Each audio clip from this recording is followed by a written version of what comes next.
Okay, hey guys, you're watching GameSmart, and today we're doing a discussion video about dynamic pricing, scientific revenue, and this is kind of a response to Jim Sterling's Jimquisition episode from this Monday, turning players into payers, which should pop up on screen somewhere, and link in the description down below if you guys haven't seen it. But really, what the whole premise of this is that's going on is that Jim has been investigating Scientific Revenue, which is a company that does dynamic pricing for mobile games, and hopefully, fingers crossed, not PC games as of yet, but at least mobile games, and asked them some questions around their business model and ethics, and the CEO of Scientific Revenue, William Grosso, addressed some of these questions kind of in a blog post on Gamasutra, and we're gonna go through this blog post and kind of rip it apart a bit. Let's just get to it. So basically what dynamic pricing is altering the price of goods or services in real time without altering the goods or services, just changing the price. So different users, or possibly even the same user, at different times will see different prices for the same good or service. Okay, that's fine. So let's look at his examples, and there's something that all of his examples have in common, but we'll get to that later. So auctions, okay, so there's an item, people bid on it, the price goes up, okay. Surge pricing, you have Uber, who there's a storm, a lot of people want to take Ubers home, there's 5,000 Ubers, there's 20,000 people that want to use it, so the price goes up. Okay, that also makes sense. Airline pricing, yep, you have different classes of fare, you charge different prices for different points in time for the same seat. Okay, that's fine. Walmart and Target can change different prices at different stores. Okay, yep, that's fine. When you look at something like Amazon, they charge different prices each day, and we look at some customers with online retail personalization and look at giving them personalized bundles and offers. Okay, that's all fine. But what he fails to necessarily point out is that none of these are digital goods, and none of them have an infinite supply. There is no cap on premium currency. If, let's say, Pokemon Go wants to put out 5,000 Pokecoins or 5 billion Pokecoins, it doesn't matter. It costs them the same amount. There's no, like, supply curve, basically. And DLC has no cap. Once the DLC is made, it has a cost to produce, but increasing the number of DLCs that you give to people, or people buy, is effectively costless. It doesn't cost them more money for you to go from 500 DLC copies to 1,000 DLC copies. It costs them like, like a couple pennies. So effectively, you have infinite supply, which none of these have. All of these are physical goods or things that have fixed supply. But he doesn't mention that. It's just pointing that out. So yeah, okay, a lot of things have fixed prices. And there's a lot of places, even more, that have fluctuating prices. Yeah, that's fine. But once again, you didn't use digital goods and you didn't say things with infinite supplies. So all of these examples are great for dynamic pricing as a whole, but for your company and what you do, they don't apply, really. So let's keep going. Yes, do games price goods and services dynamically? Well, yes. Okay, oh yes, it's possible to tailor ads, that's fine, tailor bundles, and tailor prices to individual users. Now this is where you lose me. You're talking about individuals.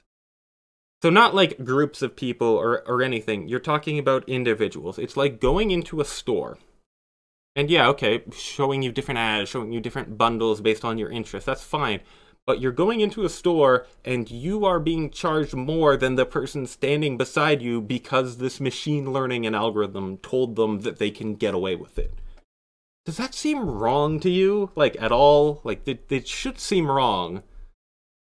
And, okay, yeah, okay, great. You can change the prices on the fly. Of course, you probably wouldn't want to notify your customers that you were changing the price by increasing it or decreasing it. No. We don't want to have them know that they're being dynamically priced, of course. And you even say it here. There is marginal cost of production of digital goods is often close to zero. So you have infinite supply. You even fucking admit it right here. Which, you know, counters all of these examples that you give, but... Anyway, oh yes, dynamic pricing is done in video games. Well, yeah, it is done in video games. Yes, but as an industry, we need to get all past the dismissive rhetoric of that it's shady and shameless. Okay, well, the definition of shady is untrustworthy or lacking morality, which you could say that charging people different prices based on, like, at the same time, at the same place is kind of shady. Maybe not shameless. I do believe that you have an idea of shame, so maybe not shameless. But in this entire post, you're using dismissive rhetoric to talk about the distractors of dynamic pricing and your company. So not a great look, William. Not a great look. And yeah, okay, so the apocalyptic predictions that everyone's doing that it'll kill the gaming industry or whatever. Okay, it won't kill the gaming industry. Will it maybe hurt the gaming industry? Sure, but there's still going to be a gaming industry afterwards. This isn't like the end of the world. So okay, we'll give you that one. And, yes, most games lose money. This is, like, such a dumb point. Okay, a lot of games lose money. Yes, video games lose money. A lot of businesses lose money. A lot of restaurants especially lose money. That's not a good point. Like, things lose money. Video games are at saturation or oversaturated, and there's lots of bad games, so they should lose money. That's kind of how business and capitalism works. You make a product, people don't like it, it loses money. You're not arguing that they should make better games, you're just arguing that it's like, games struggle to stay in business. Yeah, that's kind of how fucking business works. And rejecting best practices from other industries is irresponsible. Yes, rejecting them on the fact that they are from other industries is irresponsible. Rejecting them because they're dumb, that's totally reasonable. That's completely reasonable. But isn't dynamic pricing goods and services wrong? Well, yes, and of course he uses this example. Yes, absolutely. The classic case is phrased in terms of a life-saving medicine. And there's a limited number of suppliers of the medicine. An affluent person needs the medicine, and the supplier has no choice. The person has no choice but to buy the medicine, so they exploit the situation to charge an exorbitant amount for a single dose. Okay, yeah, that is predatory pricing. That's kind of the definition of it.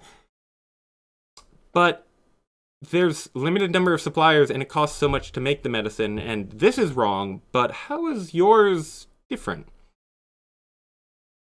Let's get to, they're not all that common. Yeah, okay, sure. So, consider the following example instead. Yes, the publisher decides to sell a bag of gold coins inside their game. Notice how he only uses the demand curve and doesn't show the supply curve, which is infinite? Because that would break this. But yeah, the demand curve. Let's believe this, right? Because supply is infinite, so it doesn't fucking matter what you charge. People will buy it. But anyway. Based on this, pick a point on the curve. This really doesn't matter. I'd pay that much, and you wind up with a price. Okay, sure. So you charge this much for this much quantity. Great. So some people buy it, and then someone on your data science team realizes that, complex predictive models reveals which users won't buy at that price. And you target these price-sensitive users with a lower price. Okay. So you charge less money to more people for the exact same good that you charge more money for some other people. You might object that this is an artificial example, and that's true. Okay, yeah, okay, sure. Some light green buyers, so the higher price buyers, would get the lower price. Okay, sure. Yes, but most light green players get at the price they found previously acceptable. Some light green players get the lower price. The dark green players get a price they find acceptable. The game makes more money. Debatable. And the studio doesn't go out of business. Do you think, like, you're some, like, godsend, like, if they only adopted dynamic pricing, no studios would go out of business? No, that doesn't work like that. Who could object to this? I can. I can object to this. Let's see. Well, you're charging more money, or sometimes less money, for the exact same product in the exact same store at the exact same time.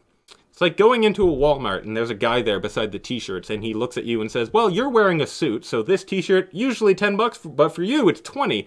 You're in sweatpants, that's $5 for you, and you're in jeans and a t-shirt, that's $10. Does that seem wrong?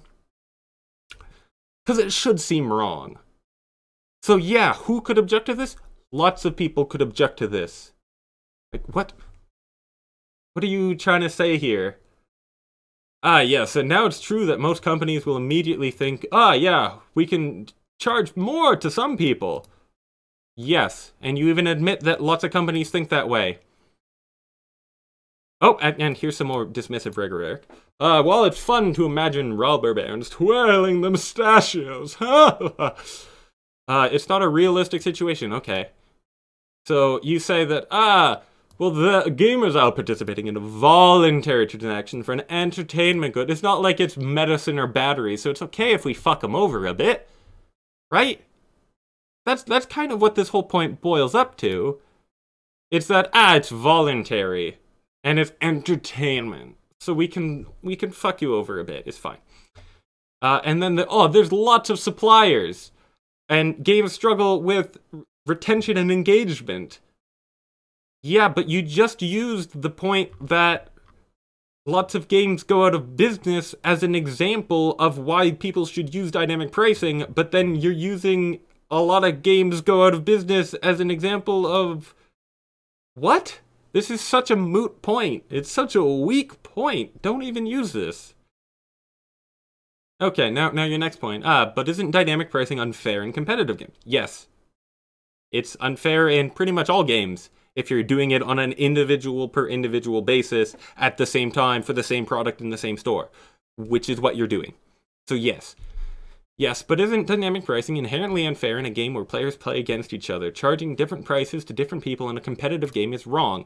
Yeah, that's correct. Candidly, I don't understand this argument at all. So you admit that you don't understand the argument. How can you possibly argue against something that you don't understand? I understand the argument of global warming isn't real. I think it's stupid, but I fucking understand it. You need to understand the argument before you can argue against it. So clearly you don't even do this, so pretty much everything else you say is nonsense, but we'll go through it anyway. It seems to assume the value of real-world currency is the same for all players. That's kind of how currency works, bro. $5 is $5. You can say that, yeah, based on, like, opportunity cost, that's an indicator of value, but that's opportunity cost, not value. A $5 bill is $5. That's how it works. So now, suppose you have two players. Player 1 is single, makes $50,000 a year, and lives in a cheap apartment, and therefore has higher purchasing power. But player 2 is married, 3 children, owns a house, has mortgage payments, and makes the same $50,000 a year. So they don't have as high of a purchasing power. Is it really fair to charge them the same price for in-app purchases? Yes. If you go to a Walmart with your friend, you get charged the same money for the fucking good. Why does player 1, who has nothing else but simply they're able to pay more, so therefore we should charge them more because they're able to pay more, is that not a bit shady and shameless and predatory? Seems like it is. You'd claim the answer is no. The only defensibly fair thing, the only possible fair thing, is to switch over to a premium model, remove all in-app purchases, and then give the game away for free to player 2. In what world is that possibly fair? What? So you're saying that player 1 still has to pay for this premium game, but player 2 doesn't because they have less purchasing power. How the fuck is that fair? In what world is this fair? And then you admit most companies which decide to adopt this practice will wind out of business very quickly. But this is the only fair thing. The only fair thing to do is to do this stupid thing, but you say that it makes no sense. What? What are you talking about? let's break it down into an analogy that William may understand. So let's say you're playing poker. The ante is $2. You're at the same table as everyone else. Well, since the value of real-world currency isn't the same for players, you get charged $5 ante, I get charged $2 ante. Or, no, same thing, we're playing poker. You bet $20,000, but since I have less purchasing power, I bet $10,000, and that's equal to your $20,000. How the fuck is that? Does that make any sense? How is that fair? How? Oh, yes, but that's the only... What are you talking about? But doesn't dynamic pricing just wind up gouging whales more? I can't speak for the industry, but scientific revenues, we don't gouge whales. Okay, so the definition of gouging, according to Google, I'll flash it on screen, is gouging is to overcharge or swindle. And right here you say we often, not always, often wind up lowering prices. So that means you sometimes raise prices. Wouldn't that be overcharging or swindling people? Wouldn't that be gouging? Wouldn't that be you had just admitted that you gouge whales in this fucking sentence, but in this sentence you say we don't gouge them? By the definition of gouging, you're charging people a higher price point than it's supposed to be set at, so therefore you're overcharging them, therefore you're gouging them, so you gouge whales. That makes sense, right? The scenario illustrated above with the introduction of a lower price point isn't just a hypothetical example, it's a simplification of what really happens in a lot of situations. Not all situations, a lot of situations. So sometimes you make a higher price point, which is overcharging, which is swindling, which is gouging whales. Wow, what a great example. Great paragraph. Really speaks volumes about scientific revenue right there. It's also worth noting that modern dynamic pricing based on big data and machine learning can't really target whales effectively. Yes, we can't target them effectively because we need lots of data and there aren't enough whales to target them effectively with machine learning. But you can still target them. It just can't do it effectively. So it might not be as efficient as you'd like, but we can still target them and charge them more, as we admit in here and a lot of situations. So you will charge them more, but it can't do it as effectively. But if you want to target whales, use people. Machine learning won't work well. So you're saying, basically, if you want to charge whales, which overcharge whales and swindle them and gouge them, you're kind of cool with that, but just use people, don't use machine learning to do it. Oh, okay. So isn't dynamic pricing illegal? Well, you know you're having a great business model when you have to jump to, is it illegal? Yes. No, it's not illegal. In many countries, you can't knowingly price goods or services based on protected legal categories. But since purchasing power isn't a protected legal category because it's not age, ethnicity, religion, or so on, we can charge it, and it's not technically illegal because it's not a protected legal category. Ooh, that's great. Great there. And then, ooh, some EU law has begun to interpret parallel trade that you can't charge different prices for the same good based solely on geography. But you can target people for the same good based on the purchasing power of that geography. That would not be based solely on country-level geography. So that would make it legal. So then, yes, no, it's not illegal. Oh, great. So we're not arguing whether it's illegal. It probably should be illegal in some cases, but it's definitely immoral. You have the same good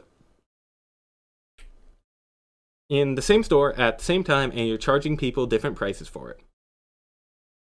That seems wrong. If we both go to chorizo and you're in front of me in line, well, since you have more money and a higher purchasing power than I do, you should be charged more for that burrito. Yeah, that makes sense, right? That's not swindling at all. Yes, more dismissive rhetoric, but won't this kill the gaming industry? People love a good story. Underdog fighting for what's right against an evil and corrupt overlord to wish it to despoil the galaxy. Great job with, like, the not using dismissive rhetoric, man. That's great job there. What's more likely to kill the gaming industry? Yes, deliberately rejecting best practices from other industries in the name of a logical. I think it's pretty logical that if you have a good that's digital, costs nothing really to increase the supply, and you're charging people different prices at the same time in the same store for the same good, I'm pretty sure that, like, logically, that's a bit wrong. Who's arguing purity? The purity of video games. Who the fuck is arguing this? Makes no sense. Yes, and continuing to lose money on the massive majority of games that are created. A lot of businesses lose money. A lot of restaurants lose money. This is a stupid point. Don't even include it. Regardless of quality. Or, of course, he simplifies his entire thing down to charging different prices to different people. No. Charging different prices to different people for the same good at the same time in the same store. That's wrong.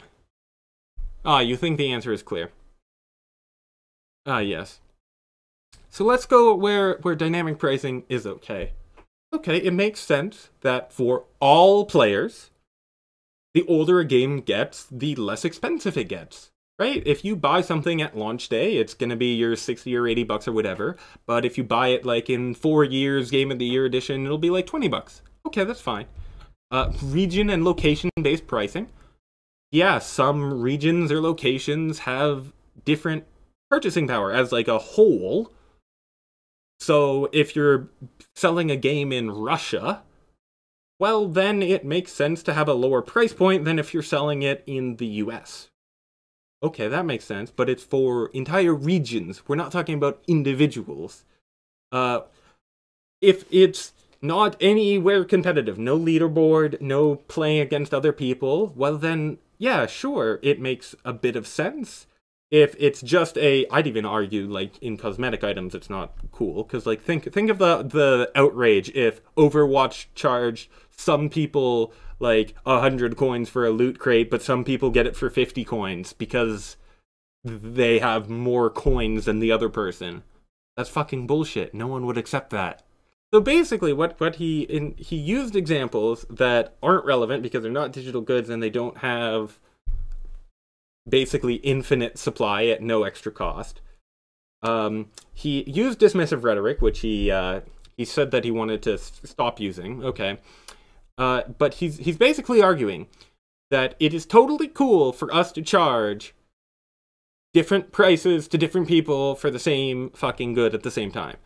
So you go onto Steam, and if this guy has his way with his scientific revenue, well, for some people, if you want to buy, like, I don't know, like Wolfenstein, which comes out tomorrow or some shit, or Mario, well, for some people, if you have more money, it'll be $100. But for some people, if you have less money, well, then it's going to be 20 bucks. So you don't have as much money when you're a teenager. So it's less money for you, but this retired man or this guy who's a CEO and makes a CEO salary, well, for you, all games are going to be like $100 from now on because you can pay more for it. That just seems wrong. That's, like, from a ethical or fairness argument, that is just, like, morally wrong. Like, yeah, sales are okay. Basing it on, like, what each region can pay is fine. But don't base it on fucking individuals. When you're going to the same store at the same time, you should not be charged different prices for the fucking same good. End of story.